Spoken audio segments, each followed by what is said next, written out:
High friends अस्सलामु आलैकुम welcome to my channel family cooking craft. आज के आपनादेरके मजादार एवं असाधारण एक रेसिपि करे देखाबो। हठात् करे मेहमान चले एलो, घरे तेमन कोनो खाबार नेই, तखन कि करबेन? बाइरे जेয়ে कोनो किछु किने एने आप्यायन करबेन? तार चेয়ে सहज कोनो किछु खाबार घरेই तैरी करे फेलुन। स्वल्प समये एवं स्वल्प उपकरणे किछु उपादान दिए सहजेই तैरी करे निते पारेन आजकेर এই रेसिपिटी। আর আজকের এই রেসিপিটির নাম হচ্ছে সানা পাকোড়া।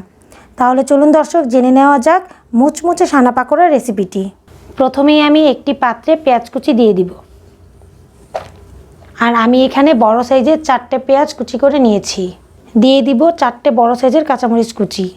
এরপরে আমি দিয়ে দিব এর মধ্যে 2টো টমেটো কুচি, আধা চা চামচ জিরা গুঁড়া, আধা চা চামচ পরিমাণে গরম মশলা গুঁড়া, আধা চা চামচ ধনিয়া গুঁড়া, আধা চা চামচ লবণ, 1 চা চামচ চিলি ফ্লেক্স, 1/4 চা চামচ হলুদের গুঁড়ো, একটু কালারের জন্য আমি এখানে 1/4 চা চামচ মরিচের গুঁড়া দিয়ে দিয়েছি।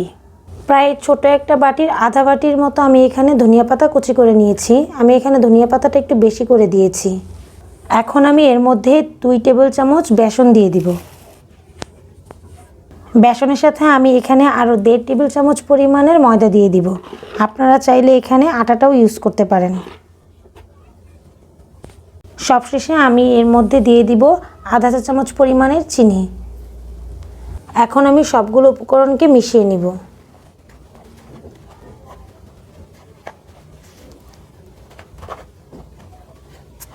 এখন আমি এর মধ্যে অল্প অল্প করে পানি দিয়ে এটাকে ভালোভাবে মিশিয়ে নিব।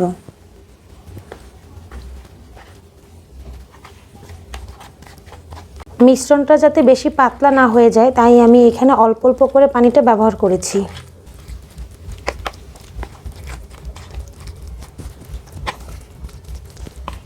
মিশ্রণটা যদি বেশি পাতলা হয়ে যায় তাহলে অবশ্যই একটু আটা বা ময়দা আপনারা এটার মধ্যে দিয়ে দিতে পারেন। আমার এই মিশ্রণটাকে আমি আরেকটু ঘন করার জন্য আমি এর মধ্যে আরও 1 চামচ পরিমাণের বেসন দিয়ে দিচ্ছি।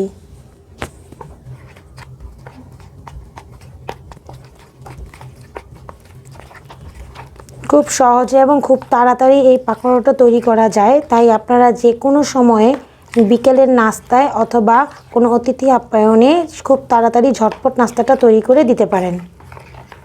আমার মিশ্রণটি রেডি হয়ে গেছে।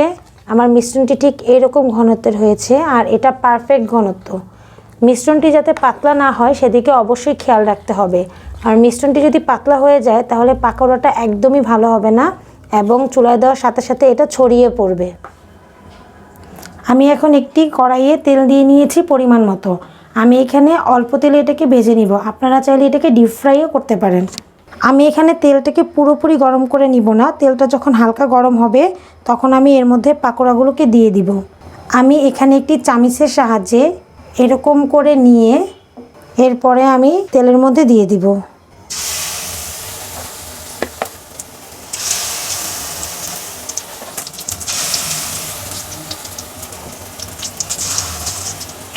পাকোড়াগুলোকে মুচমুচে করে ভাজার জন্য অবশ্যই এটাকে একদম অল্প আঁচে ভেজে নিতে হবে।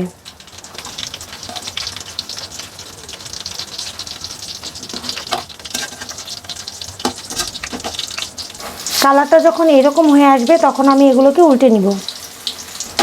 এরকম করে উল্টে পাল্টে এটাকে ভালোভাবে ভেজে নিতে হবে। আর ইচ্ছে করলে আপনারা এটার সাথে বেকিং সোডাও অ্যাড করতে পারেন। এটা মুচমুচেভাবে ভাজা হয়ে গেছে। এখন আমি এটাকে একটি টিস্যু পেপারে উঠিয়ে নিব।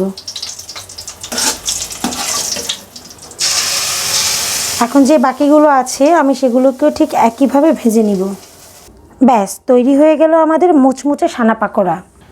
অতিথি আপ্যায়নে বা বিকেলের আড্ডায় যদি এই পাকোড়ার সাথে যে কোনো ধরনের সস বা কোনো ধরনের কোল্ড ড্রিঙ্কস থাকে তাহলে আড্ডা পুরোপুরি জমে যাবে। এই ছিল আমার আজকের ভিডিও। পুরো ভিডিওতে আমাদের সাথে থাকার জন্য আপনাদেরকে ধন্যবাদ এবং আমার আগামী ভিডিও দেখার আমন্ত্রণ জানিয়ে আজকের মতো এখানেই বিদায় নিচ্ছি। ভালো থাকবেন দর্শক। আল্লাহ হাফেজ।